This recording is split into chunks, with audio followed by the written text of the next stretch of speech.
মৰমৰ ছাত্ৰছাত্ৰীসকল, আজি তোমালোকক জিকিৰ কবিতাটোৰ শেষৰখিনি আলোচনা কৰিবলৈ চেষ্টা কৰিম। আমি যোৱা ক্লাছত যেনে শাল শলৰ লগত দৰিকা টপাৰীলৈ আছিলে, আজি মই এই মক্কাৰ দুৱাৰত চাহাব ত্ৰিবেণী ঘাটৰ পৰা আলোচনা কৰিম। আগতে জিকিৰটোৰ বিষয়ে যোৱা ক্লাছত কৈছিলোঁ, হয়নে? কি কৈছিলে? আল্লাহক কৈছিলে দয়াৰ মালিক বুলি কৈছিলে। হে দয়াৰ মালিক, তুমিয়ে শ্ৰেষ্ঠ পুৰুষ, তুমিয়ে দয়াৰ সাগৰ, গতিকে আল্লাহ তুমিয়ে মোক এই সংসাৰ সাগৰখনৰ পৰা মুক্তি দিব পাৰিবা। মই অকল গুৰুকে ভজো, গুৰুকে বিশ্বাস কৰোঁ আৰু গুৰুৰ মাজতে তোমাক বিচাৰি পাওঁ। হে আল্লাহ, মোক এই মায়ামোহ সংসাৰখনৰ পৰা মুক্তি দিয়া। যেনেদৰে পানী আৰু অগ্নিয়ে নিজৰ ওপৰত থকা পৰশক্তিৰ বিষয়ে উপলব্ধি কৰিব নোৱাৰে, ঠিক তেনেদৰে মানুহৰ মাজত যে আল্লাহ স্থিতি আছে সেইটো কথা মানুহেও উপলব্ধি কৰিব নোৱাৰে। আৰু কি কৰে? মক্কালৈ যাবলৈ হেঁপাহ কৰে। মক্কালৈ গ'লে মুছলমানসকলে ভাবে তেওঁলোকৰ পুণ্য হ'ব, কিন্তু যদি সংসাৰৰ বিষয় বাসনা বা লোভ মোহ ত্যাগ নকৰে, তেতিয়াহ'লে তেওঁ মক্কালৈ গ'লে একোৱেই লাভ নহ'ব।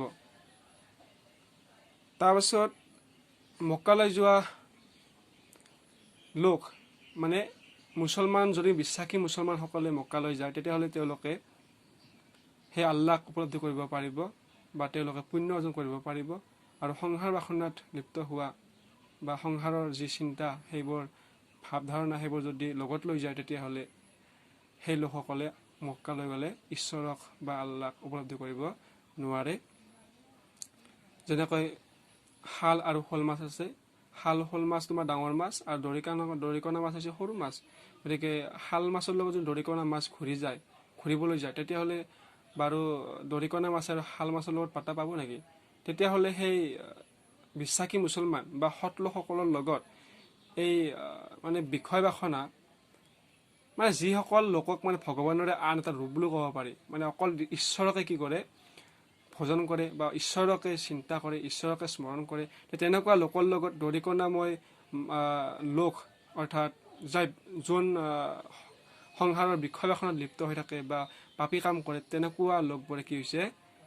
এই শাল মাছ সদৃশ বিশ্বাসী মুছলমান বা সৎ লোকৰ লগত পাত্তা নাপায়, সেইটোৱে কৈছিলে। এতিয়া চোৱা, মক্কাৰ দুৱাৰত চাহাব ত্ৰিবেণীৰ ঘাট, বেহাবা নোৱাৰে তাত মায়াই ভেটে বাট। মক্কাৰ দুৱাৰত চাহাব ত্ৰিবেণীৰ ঘাট। যে মক্কাৰ কথা তোমালোকে জানোৱেই যে মক্কা হৈছে মুছলমানসকলৰ পবিত্ৰ তীৰ্থস্থান আৰু ত্ৰিবেণী ঘাট হৈছে হিন্দুসকলৰ পবিত্ৰ তীৰ্থস্থান। ত্ৰিবেণী শব্দৰ অৰ্থ কি বা ত্ৰিবেণী মানে কি? তিনিখন নদী ইয়াত লগ হৈ আছে, গংগা, যমুনা আৰু সৰস্বতী। গংগা, যমুনা আৰু সৰস্বতী এই তিনিখন নৈ তাত লগ হৈ আছে কাৰণে সেই হ্ৰদটো কি কৈছে? ত্ৰিবেণীৰ ঘাট বুলি কৈছে। সেই ঘাটটোক ত্ৰিবেণীৰ ঘাট বুলি কৈছে। যে মক্কালৈ যেনেকৈ সৎ লোক বা বিষয় বাসনা ত্যাগ কৰি মক্কালৈ যায়, যে যিবোৰ সৎ লোক তেওঁলোকে যদি বিষয় বাসনা ত্যাগ কৰি, লোভ মোহ ত্যাগ কৰি যদি ভাল কাম কৰি যদি মক্কালৈ যায়, তেতিয়াহ'লে কি হ'ব? মক্কালৈ গ'লে পুণ্য অৰ্জন কৰিব পাৰিব। তেনেকৈ ত্ৰিবেণী ঘাটতো হিন্দুসকলে যদি পাপ কাম নকৰে বা জীৱনত সৎ কাম কৰে আৰু ঈশ্বৰকে যদি উপলব্ধি কৰিব পাৰে, তো তেনেকুৱা লোক যদি ত্ৰিবেণী ঘাটত যায়, তেওঁ পুণ্য অৰ্জন কৰিব পাৰিব। বেহাব নোৱাৰে তাত মায়া ভেটে বাট। আৰু এইটোত কৈছে যে বেহাব মানে যে বেপাৰ, তাত মায়া ভেটে বাট মানে কি? যিসকলে বিষয় বাসনাৰ বা সংসাৰৰ মায়ামোহৰ যিবোৰ চিন্তা বা ভাৱধাৰণা, সেইবোৰ যদি তেওঁলোকে যদি এৰিব নোৱাৰে বা ত্যাগ কৰিব নোৱাৰে, সেই চিন্তাধাৰণাবোৰ লগত লৈ যদি মক্কালৈ যায়, তেতিয়াহ'লে কিন্তু তাত কোনো বেপাৰ মানে কোনো লাভ নহ'ব। মানে সেই মক্কালৈ যোৱাৰ কোনো অৰ্থ সাৰ্থক নহ'ব বা কোনো লাভ নহ'ব। ঠিক তেনেদৰে ত্ৰিবেণী ঘাটলৈ গ'লেও সৎ লোকে গ'লে বা বিশ্বাসী লোকসকলে গ'লে বা সংসাৰৰ মায়ামোহ ত্যাগ কৰি সেই ত্ৰিবেণী ঘাটলৈ গ'লেহে কি হ'ব? মুক্তি পাব। মানে ভগৱানক উপলব্ধি কৰিব পাৰিব। আমাৰ হিন্দু লোকসকলে কি কৰে, হিন্দু লোকসকলৰ যেতিয়া মৃত্যু হয়, সেই মৃত্যু হ'লে সেই যিটো তেওঁলোকক দাহ কৰে, সেই দাহ কৰা যিটো তোমাৰ ছাই বুলি কয়, সেই ছাইটো যদি নদীত ত্ৰিবেণী ঘাটত যদি উটিয়াই দিয়ে তেতিয়াহ'লে তেওঁ মুক্তি পায় বুলি মানুহে কয়। সেয়ে কৈছে মক্কাৰ দৌৰত চাহাব ত্ৰিবেণীৰ ঘাট, যে যদি মুছলমানসকলে যদি সৎ চিন্তাৰে বা সংসাৰৰ মায়ামত ত্যাগ কৰি অকল ভগৱানক বা ঈশ্বৰক বা আল্লাহকে যদি স্মৰণ কৰিব পাৰে বা উপলব্ধি কৰিব পাৰে, তেতিয়া তেওঁলোকে মক্কালৈ গ'লে তাৰ অৰ্থ সাৰ্থক হ'ব, তেওঁ পুণ্য কৰিব পাৰিব। তেনেকৈ ত্ৰিবেণী ঘাটলৈ গ'লে পুণ্য অৰ্জন কৰিব পাৰিব। আৰু যদি এনেকুৱা নহয়, তেওঁলোকে যদি নিজৰ চিন্তা ধাৰণা বা বেয়া কাম কৰি বা বেয়া মনেৰে যদি মক্কা বা ত্ৰিবেণীলৈ যায়, তেতিয়াহ'লে কিন্তু তেওঁলোকে মুক্তি লাভ কৰিব নোৱাৰিব। আৰু মক্কা আৰু ত্ৰিবেণী ঘাটৰ যি মানে পুণ্যৰ যি দৰ্জা আছে, যি কি কৈছে ইয়াৰ দুৱাৰ আছে, যে মক্কা আৰু ত্ৰিবেণীৰ ধৰ্মৰ বা পুণ্যৰ যি দুৱাৰ আছে, সেই দুৱাৰ তেওঁলোকৰ কাৰণে বন্ধ হৈ যোৱাৰ দৰে হ'ব। মানে কি বুজিলা, যে তেওঁলোকে পুণ্য কৰিব নোৱাৰে বা পুণ্য অৰ্জন কৰিব নোৱাৰে, সেই পুণ্যৰ দুৱাৰখন তেওঁলোকৰ কাৰণে বন্ধ হৈ থাকিব। আসমানৰ কুতুব তৰা আদামৰ জাত। আসমান মানে হৈছে আকাশ, কুতুব মানে হৈছে ধ্ৰুৱ তৰা মানে নক্ষত্ৰ, আৰু আদামৰ জাত মানে হৈছে আদি মানৱ, আল্লাহৰ শ্ৰেষ্ঠ আদি মানৱ। যে যেনেকৈ আকাশখন কি, আকাশখনটো শূন্য, গতিকে আকাশত যদি নক্ষত্ৰ বা তৰাবোৰ যদি জিলিকি নাথাকে, তেতিয়াহ'লে আকাশখন কি ভাল লাগিব নেকি? নালাগে। আকাশখনত তৰা জোন এইবোৰ ওলাৰ কাৰণে আকাশখন ভাল লাগে। তেনেকৈ আদামৰ জাত মানে কি কৈছে, মানুহৰ কথা কৈছে, যে আল্লাহ সৃষ্টি কৰা সেই মানুহৰ মাজত থকা সেই গুণ ৰাখিয়ে হৈছে মানুহৰ সৌন্দৰ্য। মানুহে কয় যে ৰূপ চাব নালাগে, গুণহে চাব লাগে। মানে মানুহৰ যিবোৰ গুণ, সেই গুণখিনিহে মানুহক সৌন্দৰ্য কৰি ৰাখে। যিদৰে আকাশখনক তৰা নক্ষত্ৰই সৌন্দৰ্য কৰি ৰাখে, ঠিক তেনেদৰে মানুহকো মানুহৰ যিবোৰ গুণ, ভাল গুণ, সেই গুণবোৰে মানুহক সৌন্দৰ্য কৰি ৰাখে। সজাত মইনা আছে ঘনে লগাই মাত, সজাৰ মইনাটিৰ অনেক যুগতি। ইয়াৰ সজা মানে হৈছে পিঞ্জৰা, মইনা মানে হৈছে চৰাই, মইনা চৰাই। সজাত মইনা আছে ঘনে লগাই মাত, ইয়াত সজা মানে হৈছে মানুহৰ যিটো দেহ, সেই মানুহৰ দেহ বা শৰীৰটোক পিঞ্জৰা বা সজা বুলি কবিয়ে কৈছে। আৰু মইনাটি মানে হৈছে আমাৰ মানুহৰ মাজত বা জীৱৰ মাজত যিটো এটা আত্মা বা জীৱ থাকে, সেই জীৱ বা আত্মাটোক মইনা বুলি কৈছে। মানে কি কৈছে, যে সজাত মইনা আছে ঘনে লগাই মাত, সজাৰ মইনাটিৰ অনেক যুগতি। যে যেতিয়ালৈকে মানুহৰ মাজত বা জীৱৰ মাজত যেতিয়ালৈকে আত্মাটো সোমাই থাকিব, তেতিয়ালৈকেহে কি হ'ব, সেই পিঞ্জৰা সদৃশ সেই শৰীৰটোৰ ভিতৰত কি কৰিব, আত্মাটোৱে বসবাস কৰিব বা মাত লগাই থাকিব। সজাৰ মইনাটিৰ অনেক যুগতি, যেতিয়ালৈকে শৰীৰটোৰ ভিতৰত আত্মাটো বা জীৱটো থাকিব, তেতিয়ালৈকে কি হ'ব, বহুতো যত্নৰে নিজৰ শৰীৰটোক মানুহে ভাল কৰিবলৈ চেষ্টা কৰিব। ৰ'দত নাযাব, জুইৰ ওচৰত নাযাব, মানে ৰ'দত গ'লে মানে ক'লা হ'ব, বা জুইত গ'লে পুৰিব, পানীত গ'লে মৰাৰ এটা ভয় থাকে। তেনেকুৱাকৈ কি কৰিব, সাৱধানেৰে চলিব। সেইকাৰণে কবিয়ে কৈছে সজাৰ মইনাটিৰ অনেক যুগতি, যেতিয়ালৈকে শৰীৰত আত্মা বা জীৱ থাকে, তেতিয়ালৈকে মানুহৰ শৰীৰটোক সকলোৱে মৰম দয়া কৰে বা যত্ন কৰে। দেওমাৰি পাৰ হ'লে এৰিলে প্ৰীতি, দেওমাৰি পাৰ হ'লে এৰিলে প্ৰীতি। প্ৰীতি মানে হৈছে প্ৰেম বা প্ৰীতি। যে দেওমাৰি পাৰ হ'লে, যে যদি সেই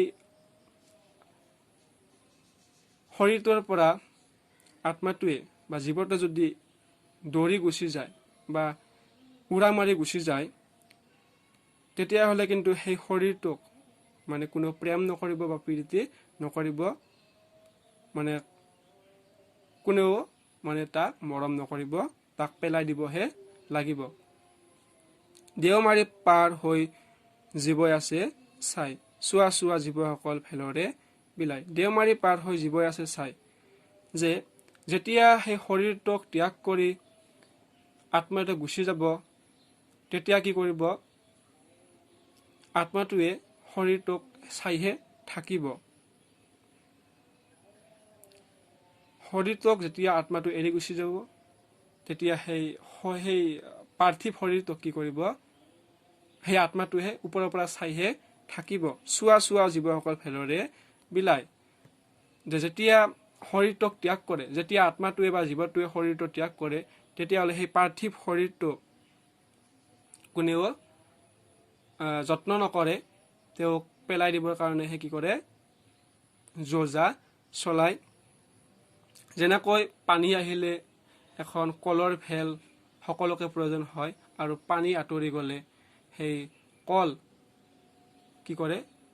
কাষত পচি থাকে। তেনেদৰে আত্মাটোও শৰীৰটো ত্যাগ কৰিলে তেনেকৈ শৰীৰটো পৰি থাকিব, আৰু তাৰপিছত কি কৰিব? হিন্দুসকলে মাটিত পুতিব, হিন্দুসকলে পুৰিব বা দাহ কৰিব, আৰু মুছলমানসকলে কি কৰিব? মাটিত পুতিব। তেনেকৈ কিছুমানে কি কৰিব? কবৰ দিব, কিছুমানে দাহ কৰিব। এইটোৱে কৈছে। আৰু যেনেকৈ সেই শৰীৰটোক যিটো আত্মা বা যিটো জীৱ আছিলে, যিটো শৰীৰত আছিল, সেই শৰীৰটো এৰাৰ লগে লগে সেই জীৱটোৱে, সেই জীৱৰ যিটো পাৰ্থিৱ শৰীৰ, সেই পাৰ্থিৱটোৰ অৱস্থা, পাৰ্থিৱটোক জুই পুৰে নে মাটিত পুতে, এই অৱস্থাবোৰ কি কৰিব? সেই আত্মাটোৱে ওপৰৰ পৰা চাই থাকিব। কি কৈছে? যে মক্কাৰ দ্বাৰত চাহাব তীৰবেণীৰ ঘাট, বেহাব নোৱাৰে তাত মায়া ভেটে বাট। মক্কালৈ গ'লে কি হয়? মানুহে সৎ চিন্তাৰে যাব লাগে আৰু সংসাৰৰ মায়ামোহ ত্যাগ কৰি মক্কালৈ যাব লাগে। তেতিয়াহে তেওঁলোকে কি কৰিব? আল্লাহক উপলব্ধি কৰিব পাৰিব, তেওঁলোকৰ পুণ্য হ'ব। অন্যথা কি হ'ব? পুণ্যৰ দুৱাৰখন কি হ'ব? বন্ধ হৈ থকাৰ দৰে হ'ব। ঠিক তেনেদৰে তীৰবেণীৰ ঘাট, হিন্দুসকলৰ বাবে তীৰবেণীৰ ঘাট। তীৰবেণীৰ ঘাটলৈ গ'লে সৎ চিন্তাৰে যাব লাগিব, কোনো পাপ কাম নকৰাকৈ যাব লাগিব, আৰু সংসাৰৰ মায়ামোহ ত্যাগ কৰি তীৰবেণী ঘাটত যাব লাগিব। তেতিয়াহে হিন্দু লোকসকলেও পুণ্য অৰ্জন কৰিব পাৰিব। আসমানৰ কুতুব তৰা আদামৰ জাত। আসমান মানে হৈছে আকাশ, কুতুব মানে হৈছে ধ্ৰুৱ নক্ষত্ৰ, ধ্ৰুৱ তৰা। আদামৰ জাত মানে হৈছে আদি মানৱ, আল্লাহৰ সৃষ্ট আদি মানৱ। যে আকাশত যেনেকৈ তৰা বা জোনবেলি কি কৰে? ওলাই থাকে, তেতিয়াহ'লে আকাশখন ভাল লাগে। তেনেকৈ মানুহৰ মাজত যিবোৰ ভাল গুণ আছে, সেই গুণে কি কৰে? সেই গুণ ৰাখিয়ে মানুহক সৌন্দৰ্য কৰি তোলে। সজাত মইনা আছে ঘনে লগাই মাত, সজাৰ মইনাটো অনেক যুকুতি। সজাটোক মানে মানুহৰ শৰীৰ বুলি কৈছে, আৰু মইনাটোক কি কৰিছে? মানুহৰ ভিতৰত থকা বা শৰীৰটোৰ ভিতৰত থকা জীৱ বা আত্মাটো কৈছে। যে যেতিয়ালৈকে মানুহৰ শৰীৰত জীৱ বা আত্মাটো থাকিব, তেতিয়ালৈকে সেই আত্মাটোৱে মাতি থাকিব বা কথা কৈ থাকিব। যেতিয়া শৰীৰৰ ভিতৰত আত্মা থাকিব বা জীৱটো থাকিব, তেতিয়ালৈকে সেই শৰীৰটোক সকলোৱে যত্ন ল'ব বা মৰম কৰিব, বা মৰম দয়া কৰিব বা প্ৰেম কৰিব। দেওমাৰি পাৰ হ'লে এৰিলে প্ৰীতি, দেওমাৰি পাৰ হৈ জীৱ আছে চাই, চোৱা জীৱসকল ফেলৰে বিলায়। যেতিয়ালৈকে শৰীৰত আত্মাটো আছে, তেতিয়ালৈকে শৰীৰটো সকলোৱে মৰম কৰিব, আৰু যেতিয়া সেই শৰীৰটো এৰি জীৱ বা আত্মাটোৱে উৰি গুচি যাব, তেতিয়াহ'লে কিন্তু সেই শৰীৰটোক কোনেও মৰম নকৰে, প্ৰীতি নকৰে, আৰু সেই শৰীৰটো এৰি যোৱা, যিদৰে মইনা চৰাইটোৱে পিঞ্জৰাটোৰ পৰা মুক্ত হোৱাৰ পিছত এবাৰো সেই শৰীৰটোৰ পিনে ঘূৰি নাচায় বা শৰীৰটোৰ কথা বা সেই পিঞ্জৰাটোৰ কথা নাভাবে, তেনেদৰে মানুহৰ মাজত থকা আত্মাটো বা শৰীৰটো যেতিয়া মানুহৰ দেহটো বা পাৰ্থিৱ শৰীৰটো কি কৰি এৰি গুচি যাব, তেতিয়া কিন্তু সেই আত্মাটো ওপৰৰ পৰা চাইয়ে থাকিব, কিন্তু সেই শৰীৰটোৰ কথা আৰু নাভাবে। চোৱা জীৱসকল ফেলৰে বিলায়। যেনেকৈ পানী আহিলে আমাক ফেলৰ প্ৰয়োজন হয়, আমি কল কাটো, কল কাটি ফেল কৰোঁ, কলৰ প্ৰয়োজন হয়। যেতিয়া বানপানী গুচি যায়, তেতিয়াহ'লে সেই কল মাটিত পচি থাকে। তেনেদৰে যেতিয়ালৈকে শৰীৰত আত্মা থাকিব, তেতিয়া সকলোৱে মৰম কৰিব, দয়া কৰিব, হয়নে? আৰু যেতিয়া শৰীৰটো আত্মাটোৱে বা জীৱটোৱে শৰীৰটো ত্যাগ কৰিব, তেতিয়াহ'লে সেই মানুহৰ শৰীৰটো সেই কলগছৰ দৰে অৱস্থা হ'ব। মানুহৰ শৰীৰটোলৈ আৰু কোনেও মৰম দয়া নকৰে, বা আত্মা বা জীৱটোৱে শৰীৰটোলৈ ঘূৰি নাচায়, অকল কি কৰিব, সেই শৰীৰটোক কিছুমানে দাহ কৰে, কিছুমানে মাটিত পোতে, এইটো মানে অৱস্থা বা সেইটো দৃশ্য সেই কি কৰিব, সেই আত্মাটোৱে বা জীৱটোৱে ওপৰৰ পৰা চাই থাকিব। সেই কবিয়ে কৈছে, চোৱা চোৱা জীৱসকল ভেলৰে বিলাই। হ'ব দিয়ক।